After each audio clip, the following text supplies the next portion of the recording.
y despiertan al Señor, entonces Él increpa los vientos y les ordena enmudecer. Para ellos en ese instante Jesús fue desconocido. Ya no pensaron en ningún momento que era el carpintero que conocían, que el maestro solamente. Dijeron ellos: ¿quién es este? Lo desconocieron. ¿Quién es este que con tal autoridad hace enmudecer las olas o los vientos? Vientos en el griego se traduce espíritus. Jesús le habló a los espíritus que movían las aguas y se sometieron. ¿Cuántos dan gloria al Señor? Una de las cosas que me llama la atención, que quiero que usted vea por favor, la operación de Jesús, pero también la manifestación de el poderoso Dios escondido en Él. Uno de los regalos o de las cosas más lindas que el Señor trajo de parte del Padre, no solo fue venir a revelar paternidad de parte de Dios, porque hoy le hemos titulado Cristo y la paternidad de Dios. No solamente eso, porque recuerde que en el Antiguo Testamento a Dios solo se conocía como tal, como Dios. Y hay una gran diferencia cuando te acercas al Supremo en el enfoque solo de Dios, cuando vas con el enfoque de Padre. De Padre, que no deja de ser Dios, tiene un acercamiento más íntimo, más de confianza. Padre. Por eso es la revelación que Cristo vino a traer, a mostrarnos al Eterno, al Excelso, al Altísimo como Padre. En el Antiguo Testamento no se le llamó, casi nadie le llamó así, a excepción de 2 personas. Pero veamos un poquito más lo que está narrando Mateo en el capítulo 1, verso número 22, segunda parte. Es lo que describe Isaías en 7:14 de su libro, que nacería de la Virgen, concebiría y daría luz, llamará su nombre Emanuel, que traducido es Dios con nosotros. Ahora, estuvimos viendo la preexistencia de Cristo, vimos el principio, vimos cómo su gloria, la que Él tuvo, la esencia, nunca la dejó, tomó una forma para poder entrar el eterno al tiempo, el ilimitado a un cuerpo limitado, a meterse en este estuche para comprendernos, como dice Hebreos, que nos convenía tal sumo sacerdote que pudiese compadecerse de nuestras debilidades. Ahora bien, Isaías en el capítulo número 9, si fuera tan amable, versículo 6, ya vimos que llamará su nombre Emanuel y revela Dios con nosotros. Ahora quiero que veas acá, el nombre tiene diversidad de facetas o manifestaciones que están evidenciando la esencia de lo que correspondía a ese nombre. Vamos a ver, capítulo 9, verso 6. Porque un niño nos es nacido, hijo nos es dado, el principado sobre su hombro. La palabra, el término principado se traduce también el imperio sobre su hombro. Ese término sobre su hombro es bajo su responsabilidad, lo tiene encima, un imperio. ¿Quién? El hijo, ese mismo que nació de un vientre de mujer, engendrado por el Espíritu, el llamado Emanuel. Él tenía también la consigna de llevar sobre su hombro el principado, un imperio. Ahora, dice acá las facetas del nombre. Dice, se llamará su nombre admirable. Dígame usted, el maravilloso Jesús, cuando llega la noticia de su amigo, para ver algunas facetas de lo admirable, su amigo Lázaro, capítulo 11 de Juan, le llegan a decir que Lázaro había fallecido. ¿Qué dice la Biblia en el versículo más pequeño de la Biblia? Y Jesús lloró. Él lloró, la parte humana se conmovió. Cuando llegó a encontrarse con Marta y María, 4 días después de que le dieron la noticia de que había enfermado, y entonces ya había muerto, ya apestaba, dice la Biblia. Gusanos habían ya aparecido sin duda a descomponer el cuerpo de su amigo. Pero cuando llega allí ya no llegó la humanidad que lloró. Ahora dice el que estaba dentro: Lázaro, ven fuera. Y se incorporó aquel y salió vivo. Salió la divinidad a hablar, el poderoso. ¿Cuánto le da un aplauso para ese admirable, lo admirable, hermano? El poder que emanó, la autoridad. Es que el gran misterio era que no solamente nos trajo una revelación de que Dios es Padre, sino que Él mismo estaba manifestando al Padre. Quiero que usted vea esto, por favor. Esto es lo lindo. Entonces dice: llamará su nombre admirable. Luego dice: consejero. Hermano amado, si alguien tenía, siempre tiene una palabra de respuesta, de solución a la necesidad del hombre, es el consejero. Y no solo eso, se le llamará también Dios fuerte.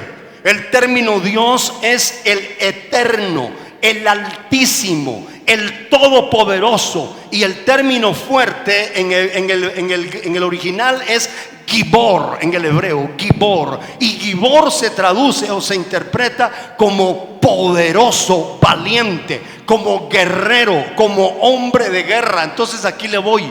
Todas esas evidencias que estaban plasmadas proféticamente en el nombre del que nacería de la Virgen, hermano, el vaso que Dios usó para que viniese Jesucristo, no era más que la representación de la misma deidad. Por eso dice la Escritura que al Padre le plació que en él habitase la plenitud de la deidad. Colosenses 1:15 dice: Él es la imagen del Dios invisible, el primogénito de toda creación, porque en Él fueron creadas todas las cosas, en Cristo, tanto en los cielos como en la tierra, visibles e invisibles, sean tronos o dominios, poderes o autoridades. Todo ha sido creado por medio de Él y para Él. Y Él es antes de todas las cosas. Su preexistencia, hermano, fue mucho antes que todo lo que existe, y en Él todas las cosas permanecen. 18. Él es también la cabeza del cuerpo, que es la iglesia, y Él es el principio y el primogénito de todos los muertos, a fin de que tenga toda la primacía. Pero el verso 19: porque agradó al Padre que en Él habitara toda la plenitud, y por medio de Él reconciliar a todos. En Colosenses capítulo número 2 verso 9 dice: porque en Él habita corporalmente toda la plenitud de la deidad. ¿Cuántos dicen gloria a Dios? Colosenses 1 dice también, 19: pues a Dios en toda su plenitud le agradó vivir en Cristo. Oiga por favor estos enfoques. ¿Qué trato de trasladarte? Que Jesús no solamente traía la revelación de llamarle a Dios Padre, sino que Él mismo Padre, el mismo Dios, la deidad. Él, recuerde que el Padre y Cristo eran uno como esencia. Como personas tenían funciones diversas, pero como esencia no se podían separar. Entonces quiero que por favor me acompañes a un pasaje, estamos viendo el pasaje de Isaías. ¿Cómo más le llama? Estamos en el capítulo 9, en su versículo número 6. Dice: Dios fuerte. Se le está llamando al que nacería de la Virgen Dios fuerte. Vea esto: Padre eterno. Diga conmigo: Padre eterno. Ya estaba abiertamente declarado lo que venía encerrado en ese regalo que nacería de mujer. Ese es el gran misterio. Cuando yo estoy viendo todo esto, hermano, a la luz de la palabra, me conmueve, porque digo: Señor, no tenemos todavía la más pálida idea en quién hemos creído. No lo tenemos tan claro. Es que, hermano, el Dios de los cielos adoptó un cuerpo humano y se metió ahí para poder tener contacto con nosotros. Vamos a ir un poquito más. Yo sé que esto nos pone a pensar en muchas cosas, pero ve aquí lo que dice el versículo número 7. A ver, 6 todavía. Dios fuerte, Padre eterno, príncipe de paz. Príncipe de paz. Pero resulta que el príncipe de paz también es Padre eterno, también es Dios fuerte, pero también es el admirable y el consejero. Es el mismo. Ahora, en Juan capítulo 14, aquí vamos a encontrar cosas lindas. En Juan capítulo número 14, el Señor dice en el versículo 1 algunas cosas para tratar de que los discípulos entendieran que quien les hablaba era el mismo Padre, era el mismo Dios escondido en el envoltorio humano. Ese es lo tremendo de esto. Quiero que lo vea, por favor. Juan capítulo 14, versículo 1 dice: no se turbe vuestro corazón, creéis en Dios, creed también en mí. 2. En la casa de mi Padre muchas moradas hay. Si así no fuera, yo os lo hubiera dicho. Voy pues a preparar lugar para vosotros. 3. Y si me fuere y os preparare lugar, vendré otra vez y os tomaré a mí mismo, para que donde yo estoy, vosotros también estéis. El verso 4. Y sabéis a dónde voy y sabéis el camino. Le dijo Tomás: Señor, no sabemos a dónde vas, ¿cómo pues podemos saber el camino? Verso 6, el clásico. Y Jesús les dijo: yo soy el camino, la verdad y la vida. Nadie viene al Padre sino por mí. ¿Cuántos ya transitaron por ese camino? Siguen transitando. Quiero que vea por favor esto. El versículo número 7. Préstele cuidado a esto. Si me conocieseis, quiero que usted tome nota. Si me conocieseis, le está hablando a sus discípulos. Caminaban con él, vivían con él, comían con él, hasta dormían cerca de él. Pero Jesús les dice: si me conocieseis, también a mi Padre conoceríais. Vaya cogiéndolo, por favor, el mensaje. Y desde ahora le conocéis y le habéis visto. La imagen del Dios invisible. ¿Cuántos lo ven? ¿Cuántos lo enfocan? Diga conmigo: la imagen del Dios invisible. Todavía no lo agarró, como algunos ahorita no lo agarraron. Entonces Felipe se queda cruzado y está diciéndole Jesús: si me conocieseis, sabríais quién les está hablando.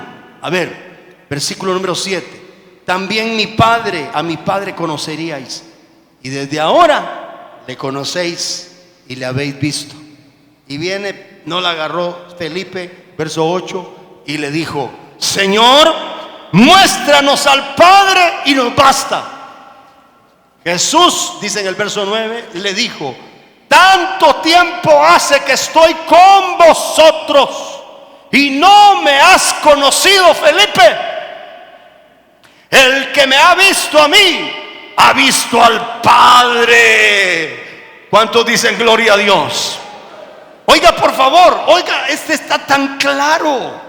El que me ha visto a mí, ha visto al Padre. Hermano, tú y yo, sin tanta preparación como nos tienen algunos países tercermundistas y que no sé qué, no sé cuánto, a nosotros se nos reveló y nos dio la potestad de ser llamados hijos de Dios. Y ahora sabemos que teniendo al Hijo tenemos al Padre, conociendo al Hijo conocemos al Padre. ¡Qué maravilla! Hermano amado, mire qué lindo. Dice la Biblia que los ángeles tratan de visualizar qué se nos ha dado a nosotros. Hay una versión que dice: y los ángeles, como estirando el cuello, tratan de ver lo que a nosotros se nos dio tocante a la salvación. Los ángeles no lo entienden. Los ángeles que han guardado su dignidad, nunca han pecado, no entienden por qué usted y yo, perdóneme, perdónenme, muertos en delitos y en pecados, ahora tenemos acceso al lugar santísimo por los méritos de Cristo, por la gracia del Señor. Entramos confiadamente y le llamamos a Dios Padre. Grite conmigo, Padre. Hermano, eso es glorioso. Jesucristo mismo aquí está revelando, porque se llamará admirable, consejero, Dios fuerte, Gibor poderoso, Padre eterno, príncipe de paz, Emmanuel, Dios con nosotros. Clarísimo, hermano, clarísimo. Imagina, por favor, cuando Jesús ayudando, déjemelo, no me va a pedir versículo, jalando una troza o un trozo con su papá. Ahí, ¿para dónde van? Al taller, ¿verdad? ¿De dónde vienen de comprar la troza, el trozo? Entonces decían, ahí va el carpintero con su hijo. Y casi que el que iba ahí jalando era el mismo Dios escondido en su tabernáculo. Solo miraban el tabernáculo de tejón y de pieles de cabra y no veían la belleza del oro y de las cortinas que había adentro. No veían el esplendor. Dichoso a ti, a mí se nos reveló que Jesucristo es Dios, que Jesucristo es el camino, verdad y vida. Dele un aplauso a nuestro Señor. El más sublime que los cielos. El más sublime que los cielos. Juan 14, mire lo que dice. 7, si me conocieseis, también a mi Padre conoceríais. Y desde ahora le conocéis y le habéis visto. No la agarró Felipe, muéstranos al Padre y nos basta. Jesús le dijo, tanto tiempo hace que estoy con vosotros y no me has conocido, Felipe. El que me ha visto a mí, ha visto al Padre. ¿Cómo pues dices tú, muéstranos al Padre? ¿No crees que yo soy en el Padre y el Padre en mí? Las palabras que yo os hablo, no las hablo por mi propia cuenta, sino que el Padre que mora en mí. Diga conmigo, el Padre que mora en mí. Miren las palabras que está diciendo Cristo. Él hace las obras. Creer que yo soy en el Padre, verso 11, y el Padre en mí. De otra manera, creed por las mismas obras. Yo quiero dejar esto en tu corazón. El mensaje de esta mañana es Cristo y la paternidad de Dios. No solo nos trajo la revelación para llamarle Padre a Dios, sino que el Padre venía escondido en el envoltorio. Es un gran misterio, porque hay mucho pasaje que hoy no nos da tiempo a agotar, que el Padre y Cristo son uno. Ellos, hermano, como personas, miren, cuando Jesús nace, cuando, voy a decirlo de esta manera, más bien, cuando alguien nace una nueva personalidad. Cuando Jesús nació una persona preexistente que venía desde la eternidad. Él ya existía, solo tomó cuerpo. Alguien dice gloria a Dios. Hermano, mire, hemos creído, no tenemos todavía la más pálida idea en quién hemos creído, hombre. Hermano, yo me digo, Dios mío, Felipe, Tomás, reprobados ahí, hermano, y caminaban con él, y yo estoy aquí, y nosotros, Padre, ten misericordia de nosotros. ¿Cuántos dicen amén? Que a veces no la agarramos, ¿verdad? Hermano, el que ha visto, si alguien quiere conocer a Dios, ¿cuántos quieren conocer a Dios? Tiene que pasar conociendo al Hijo. El que conoce al Hijo, conoce al Padre. Él es el camino, Él es la puerta. Tienen funciones, pero es una unidad indisoluble como esencia. Pero como personas tienen funciones particulares. Y eso es lo que a veces no entendemos. Entonces, en el tabernáculo viviente, caminante, en un cuerpo que tomó el Señor, estaba la plenitud de la deidad. Pues le pareció bien al Padre que en Él habitase toda la plenitud, la imagen del Dios invisible, el que describe que todo lo que existe fue hecho por Él. Nada de lo que existe no existe sin Él.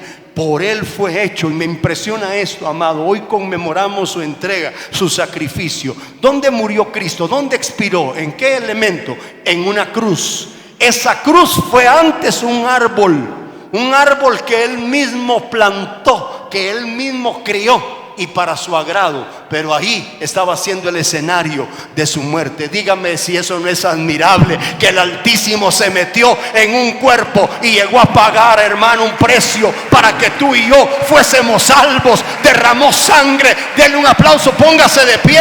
Esto merece que lo honremos. Apláudale con todo su corazón. Voy a sonar la trompeta y exalte al Señor con toda su fuerza.